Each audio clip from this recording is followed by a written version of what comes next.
Olá, bom dia, boa tarde ou boa noite. Bem-vindos àquela que vai ser a nossa 14ª lição aqui das 12 oficinas. Recordo das 12 oficinas e concretamente da oficina da oficina da clínica, da oficina da energia de Virgem, que tem a ver essencialmente com trabalho e serviço ao outro, com entrega e com sentido de coletivo e de serviço coletivo. Tive aqui efetivamente tenho estado aqui durante as últimas 13 sessões, esta é a 14ª, a falar sobre vários aspectos e técnicas que podem ajudar não só ao foco, como também à manutenção desse mesmo foco, a evitar a procrastinação ou os afastamentos daquilo que é o trabalho e missão de serviço ao próximo. Tenho falado aqui também de aspectos importantes, como a gratidão, como a capacidade que temos de usar estes momentos para autoconhecimento e pôr o autoconhecimento ao serviço do coletivo, e de aumentar a nossa capacidade no serviço. E efetivamente as últimas lições que temos tratado, falámos do empilhamento de tarefas, falámos da procrastinação ou acrásia, falámos na última lição da chamada contemplação forçada, a obrigação de aprofundarmos e de olharmos a realidade e esquecermos o nosso ego para nos focarmos essencialmente na essência daquilo que temos que fazer e que servir, porque no fundo também tem a ver com isso, não é? Ou seja, a contemplação forçada também tem a ver um pouco com largar o ego para nos centrarmos na resolução dos problemas concretos, naquilo que é a resolução efetiva dos problemas das pessoas. E agora entro aqui num conjunto de lições, esta e as próximas, que falam dos sentidos e do uso dos sentidos para nos centrarem. Hoje vamos começar pelo cheiro, que tem a ver com a sinestesia, não é? Podíamos falar aqui do gosto, do paladar, o cheiro, a sensação no corpo, não é? O toque. Portanto, o toque, o cheiro e todos esses elementos, tirando a visão, porque a visão tem aqui um espaço um bocadinho diferente e merece aqui um tratamento um bocadinho diferenciado relativamente aos outros elementos sinestésicos. E portanto trabalhar aqui o sinestésico. Nós sabemos que em programação neurolinguística nós temos inclusivamente essas comunicações diferentes, a comunicação visual, a comunicação que é auditiva tonal, a auditiva, digamos, temos a auditiva tonal e temos evidentemente também aqui a auditiva digital. A auditiva digital tem a ver com o conhecimento, com tudo isto estamos aqui também a fazer e a gerar. E depois temos, obviamente, para além dessas, para além da visual, da auditiva digital, da auditiva, temos a tonal, que é do som, e temos a sinestésica. Portanto, são 5 dimensões, digamos assim, em que apuramos sentidos diferentes, não é? Então, desenvolver a intuição sobre si mesmo é começar por afinar os sentidos, não é? A ideia de cheiro representa a nossa capacidade de perceber qual é que é o caminho certo, compreender limitações, as limitações e as técnicas necessárias que existem como primeiro passo para ultrapassar essas mesmas limitações, aparece aqui como um aspecto essencial desta introdução ao sentido do cheiro. Depois aqui o diagnóstico pessoal, não é? Se o problema é a concentração, usa a técnica do tomate, se o problema é a falta de direção, comece com meditação. A chave está em perceber o que é que falta, foco ou direção. Ou seja, basicamente você pode, por simplesmente, nem sequer ter noção daquilo que quer, que caminhos é que quer tomar, por onde é que quer ir, ou pode já saber exatamente aquilo que quer e por onde quer, e o seu problema ser tempo, ser estrutura, ser trabalho, ser focagem. E portanto são questões diferentes, não é? Embora esta oficina tenha muito já a ver com a forma de execução prática, minúcia, trabalho de minúcia, esclarecimento de pequenos pormenores e formas de o fazer rapidamente, evitar, digamos, as tarefas que são, digamos, mais morosas e menos eficazes e menos efetivas, para ter mais tempo para aquelas que são mais eficazes e mais efetivas, de forma a chegar a um resultado, a um objetivo, mas nós podemos nem sequer estar aí nessa fase, não é? Podemos estar ainda numa fase em que estamos a definir o nosso grande plano. Portanto, aqui também ver isso, não é? Se estamos aqui numa questão que tem a ver com concentração, com objetividade, e aí estamos a trabalhar técnicas como a técnica do tomate, ou se estamos aqui numa questão de direção, de conhecimento, de grande plano, do que é que queremos fazer da vida, e então temos que começar com meditação para afinar esse objetivo. Sendo certo que isto não são realidades estáticas, e este diagnóstico pessoal, digamos que não é ou permanente, ou que, digamos, esteja parado, esteja sempre estático. Na verdade, há alturas em que temos problemas com a concentração e momentos em que temos problemas com a direção.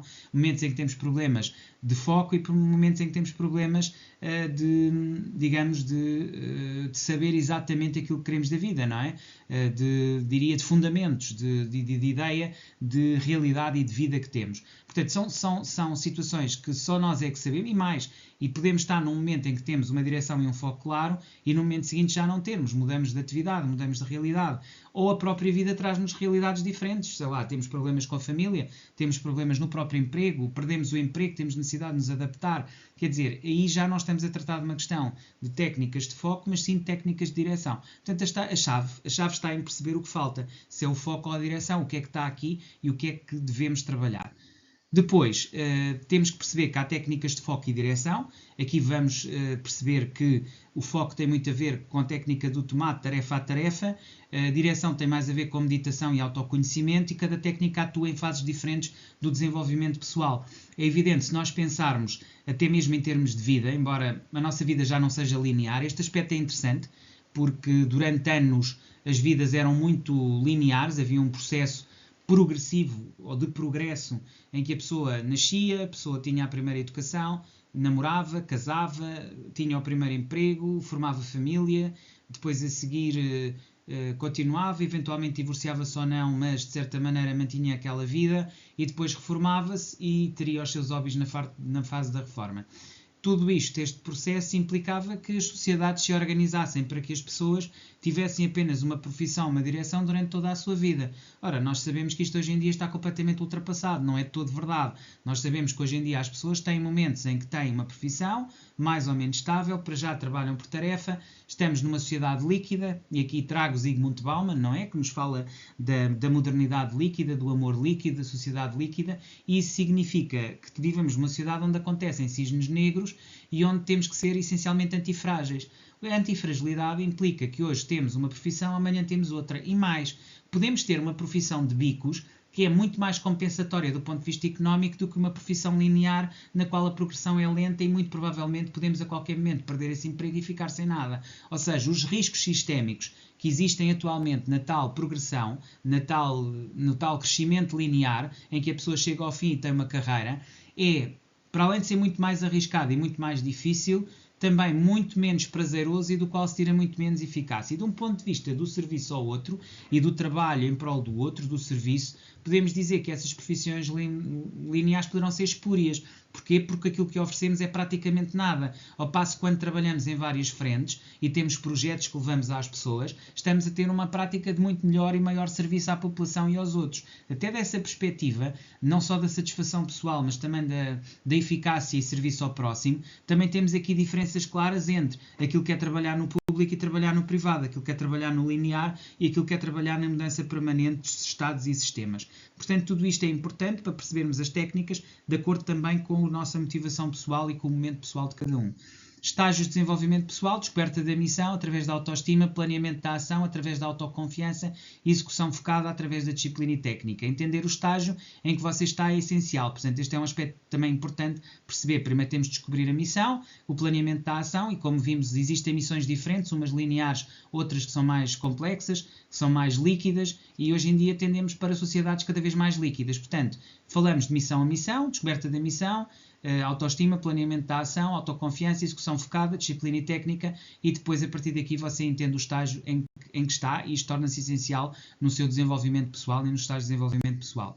Percepção sinestésica: sentir o cheiro é uma metáfora para o alinhamento sensorial na missão. É como eu digo, nós temos o cheiro, temos a visão, temos obviamente, e portanto temos elementos visuais, temos elementos sinestésicos nos quais se insere o cheiro, o tato, o paladar, temos evidentemente o auditivo tonal e o auditivo digital, e temos obviamente aliás, temos o auditivo digital, auditivo tonal, temos o visual, temos o sinestésico, e temos, obviamente, aqui também o interperceptivo. Portanto, todos estes elementos são importantes e, portanto, é essencial evitar o desligamento e o isolamento mental, e é necessário estar conectado com os sentimentos e atento à realidade. Tudo isto é o que permite sentir o cheiro, que é uma metáfora para o alinhamento sensorial com a missão. Portanto, é a chamada percepção sinestésica. Portanto, evitando a fuga à realidade, fugir da realidade, construir uma visão falsa, não é? é aquilo que normalmente acontece quando fugimos à realidade. Nós devemos permanecer no mundo real para captar os sinais verdadeiros. Só na presença e atenção surgirá o verdadeiro sentido de direção. Portanto, não devemos fugir à realidade, devemos enfrentar aquela que é a nossa situação constante para poder ser proativo e direto naquilo que é a nossa missão e a nossa tarefa aqui, ok? Portanto, não fugir à realidade é essencialmente, aliás, fugir à realidade é construir uma visão falsa, não fugir à realidade é construir uma visão verdadeira. Portanto, devemos permanecer no nosso mundo, captar os sinais verdadeiros e a partir daí a presença e a atenção surgirá, bem como o nosso sentido de vida e de missão e o nosso serviço como deve ser feito e a quem deve ser feito. Conexão com a realidade e missão, portanto, sentir o tal cheiro da missão, manter-se presente, observar os sinais do cotidiano, perceber que é aquilo que fazemos diariamente e todos os dias que nos mantém no foco e na atenção para aquilo que é correto e direto. Portanto, devemos, para sentir este cheiro de missão, manter-nos presentes, em primeiro lugar, observar os sinais do cotidiano e a reagir a esses sinais, obtendo e fazendo aquilo que são as nossas meditações e as nossas direções relativamente aos objetivos que pretendemos atingir, permitir que a realidade oriente os nossos próximos passos. Este aspecto também é importante. Nós devemos dirigir a nossa vida, mas também não podemos ir ao ponto de bloquear aquilo que é a direção que a vida nos está a trazer. Ou seja, tem a ver com a tal observação que tem que ser profunda e na qual nos temos que rever para continuar a fazer o nosso percurso em direção àquilo que é a nossa verdadeira missão. Portanto, conexão com a realidade e missão é, além de se manter presente e de observar os sinais do cotidiano, permitir que a realidade oriente os nossos próximos passos. Isto sim é cheiro de missão, isto sim é ir atrás daquilo que, entre aspas, Deus, a missão, o que quer que seja, nos está a indicar que devemos ou que devemos fazer. Finalmente, o exercício final, substituição de distrações, ok? Este exercício vai consistir no seguinte, o objetivo dele é trocar as distrações por metas significativas, ok? Algo que não é o nosso percurso, que não é a nossa intenção, que não é o nosso serviço universal e fundamental, por metas significativas desse mesmo objetivo fulcral, dessa orientação fundante que nós devemos ter na nossa vida e na nossa mente. Então, em primeiro lugar, listas de distrações diárias, através de redes sociais, snacks, etc. E aqui estamos a falar mesmo das distrações diárias, tudo aquilo que nós fazemos que nos tira o foco daquilo que nós já sabemos que é a nossa missão e que nós queremos cumprir. Associa cada um portanto, associa cada uma um objetivo de longo prazo, ou seja, vamos lá ver o que é que esta distração me impede de atingir em termos de objetivo de longo prazo. Associar esta distração está-me a impedir este objetivo. Aquela distração está-me a impedir o outro objetivo. Põe isto por escrito e escreve num caderno, ou seja, isto aqui é algo bastante prático. Portanto, listou as distrações todas diárias, vê todos os objetivos de longo prazo que tem e associa as distrações diárias, como é que impactam cada um desses objetivos de longo prazo. Depois, crie recompensas para não se envolver nas distrações. Ou seja, estes aspectos de longo prazo que têm médio, pequeno e curto prazo vão-me dar determinadas satisfações e que são as minhas recompensas de eu não ir para as distrações e ir para o objetivo de longo prazo. Reflexão disto tudo, como posso substituir os prazeres momentâneos por ações que me aproximem dos meus objetivos profundos, daquilo que eu quero atingir enquanto missão pessoal, ok? É isto que eu tinha para vocês hoje, espero que tenham gostado, voltamos a ver amanhã, até lá, despeço-me cordialmente.